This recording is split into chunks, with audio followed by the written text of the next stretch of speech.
Dad's on a hunting trip, and he hasn't been home in a few days.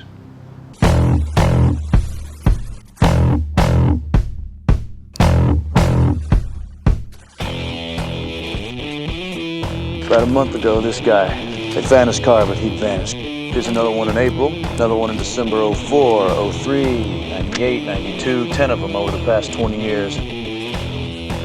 Constance Welch. She's a woman in white. They're spirits. See, when they were alive, their husbands were unfaithful to them. And if they find an unfaithful man, they kill him. And that man is never seen again. Take me home. Fake U.S. Marshal. Fake credit cards. You got anything that's real? My boobs. Jerk. Bitch.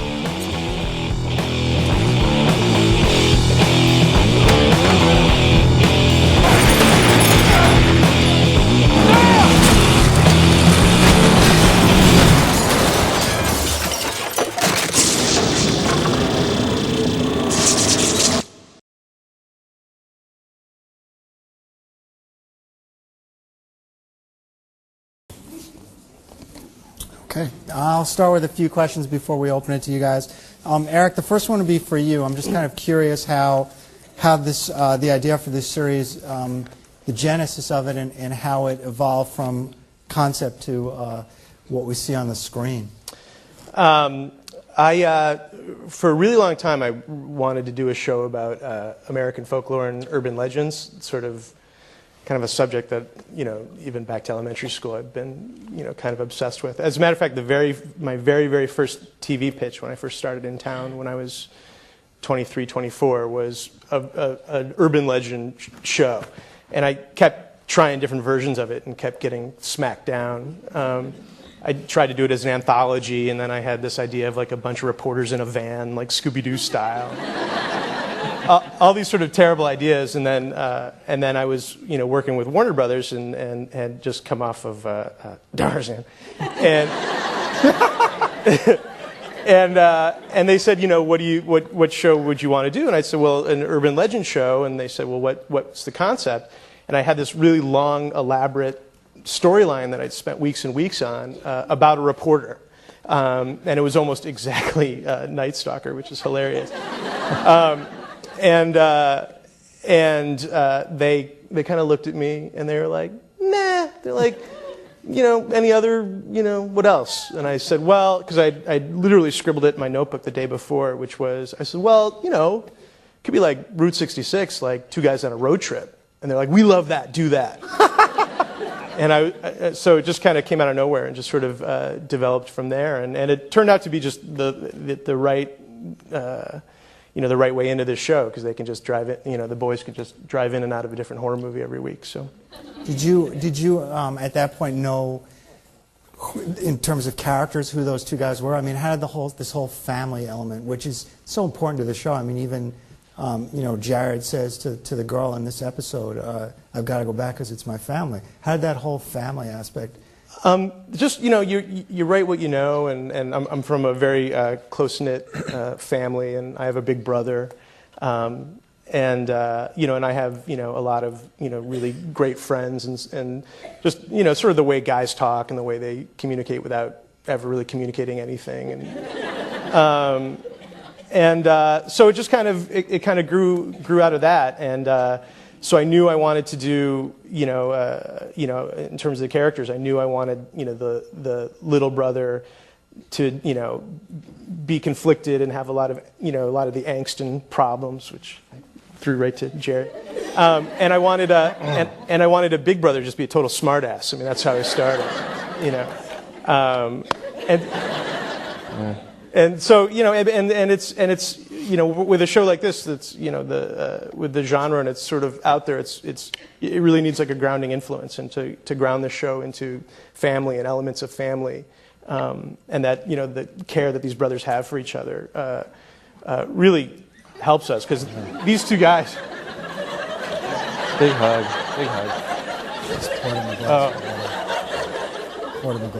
Yeah, because these two guys, I mean, the relationship they have. I mean, sometimes we have good subject matter, and sometimes we don't.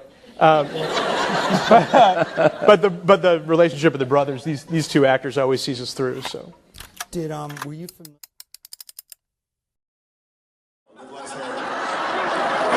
Yeah, it was a lot of fun. Thanks for reminding me of that. Yeah, when Timothy wrote Supernatural, fun fact for you, it was really supposed to be kind of a Luke Skywalker, Han Solo, and it ended up being Han Solo, Chubaka. Just kind of the way things are. Just less hair.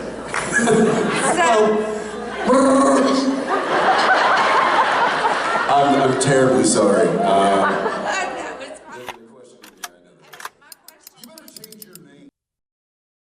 Chewie, we're home. Let's see. How about right here? Okay, think way back for each of you. Wait, we got a mic. Look at that. Oh. Going all the way back, when you guys first met each other, what did you think of each other? And be honest, it's for each of you.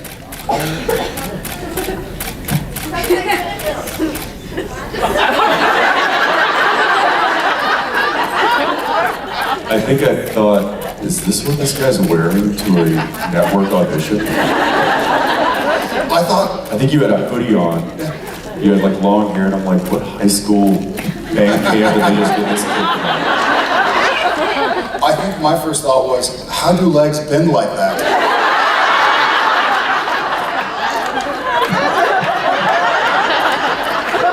Did this guy park his horse out front? You know, I think I sort of knew when I found out that he would be the one that I was reading, because I found out, I'm sure you did too, it was like, hey, you're going to be with Jared Padalecki, blah, blah, blah. I found out like, hey, it's going to be you and Jensen Ekls reading, blah, blah, blah. No. Okay. They didn't tell you anything? No, I walked in because I thought I was coming in to read for against other deans. Oh, funny. I thought there was going to be like 4 or 5. Generally, when you get to this level of the audition process. Well, it was with the dean.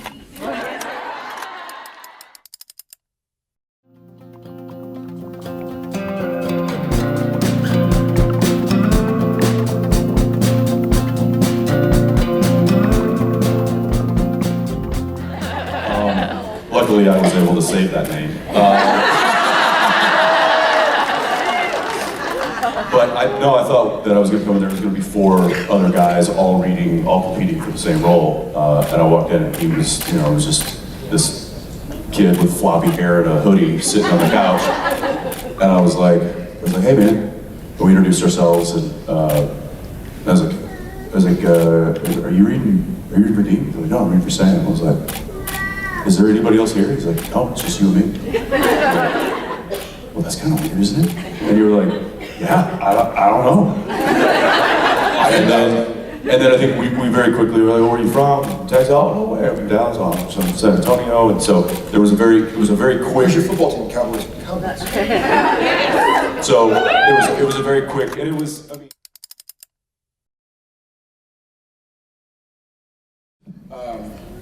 Yeah, we were pretty quick friends. I mean, I did find out that I was going to be reading with you in some way, shape, or form, or meeting you or something. I remember IMDb'ing him, and it was like a Dark Angel picture or something. And I was like, how does one suck their cheeks in so much?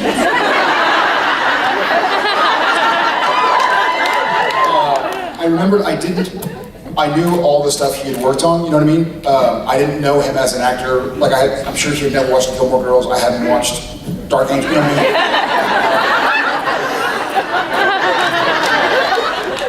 Hashtag Team Rory. She's the one they're trying to figure out who's on the team with her. It's always Team Rory. It's either Jen or that one out. And so I didn't know what to think. We got in there and I was like, cool. Like, he can act, he's communicating, and this will be fun. You get in, well, it's not. He's a thespian. Well, have my back here. It's not a foregone conclusion that the people you're in the room with know how to act. A lot of times, this is the way I was told to deliver my line. And if you give me something else, they're like, this is the way I was told to deliver it. Like, come on, like, let's play. It's not hitting a tennis ball against the wall. It's playing with somebody else who's going to take you places you didn't think you'd go and make sure you're better. So I was like, sweet, I had fun.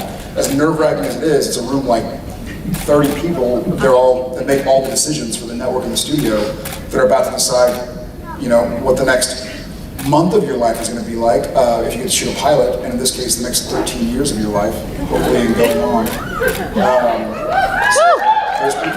I wonder, out of those 30 executives that were in that room that day, how many still hold that job other than Peter? Oh yeah. Like, I'm pretty sure that most of the people that were making the decision in that room aren't even in those positions anymore. Yeah, they've either moved up or down or sideways. Yeah. Peter Roth, though, who was the president of Warner Brothers Television, he has been there since day one and continues to be just a champion for us in the show. I wonder who in that room was secretly thinking like, nah, this ain't gonna work. Oh yeah.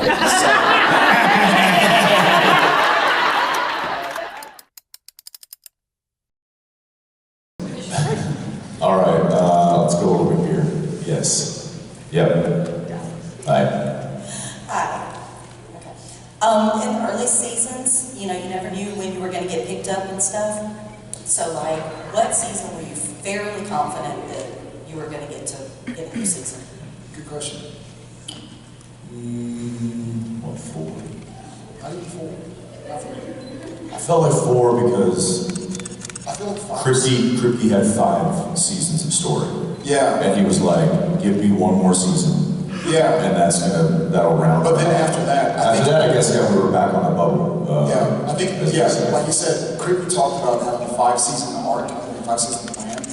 So season 4, we figured, okay, we're doing well enough.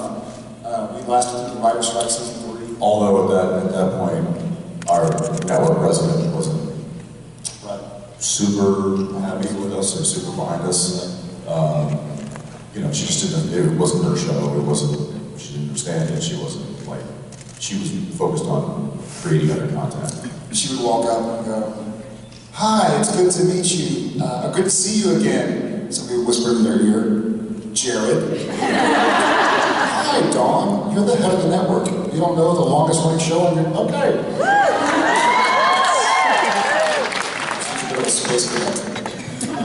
But I think every season, I'll say it. My 7 or 8, I feel like we... Yeah, probably. I think, yeah. Yeah, I think after 6, to be honest, it wasn't until Dawn left the network until we were like, oh, okay, we're safe. Not kidding. I touched on it in Family Don't Know the Blood. Literally, the year she showed up, she introduced and brought to the channel a show about a ghost hunter named Sam. It's called Reaper. It's a great show, but it was like, wait a second. I'm a ghost hunter named Sam on a show called Supernatural. Don't you realize that there's another show on your network that has a ghost hunter named Sam with Sam as the lead character? You realize that? What show is this? It's the one you put on Friday night to die, and it's not dying. And we ain't gonna die.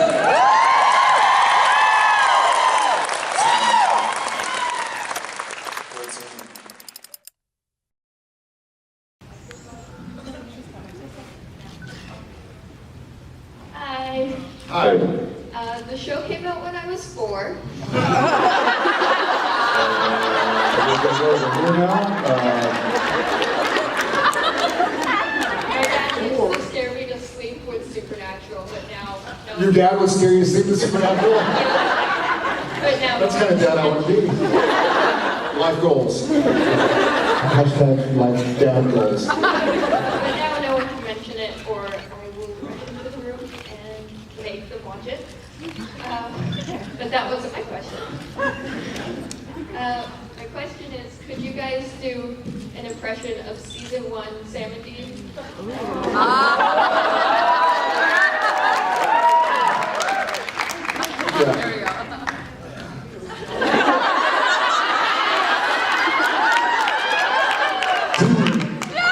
I told Dad I was scared of the thing out of my closet because 45 people in front of me. Yeah, what do you think he was supposed to do?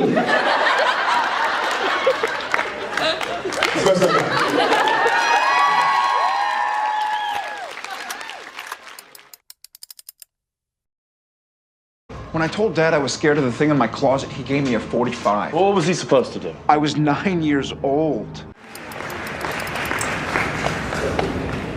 I hope we do more time travel.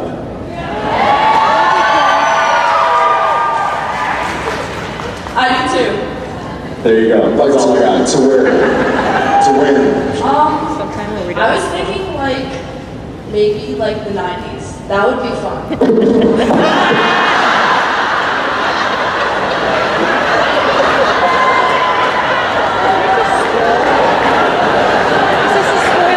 Could you imagine going way back, way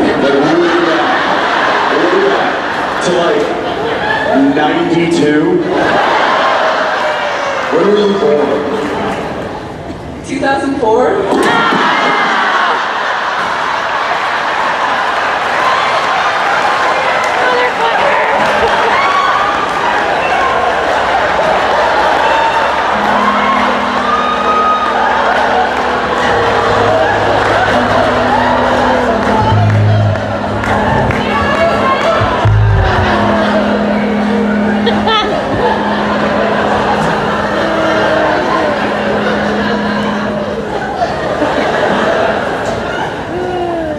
Literally, the underwear we're wearing is older than you.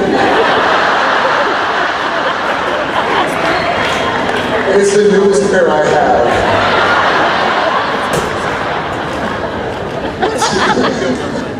We're still way back to the 90s. Thank you, you're a sweetheart.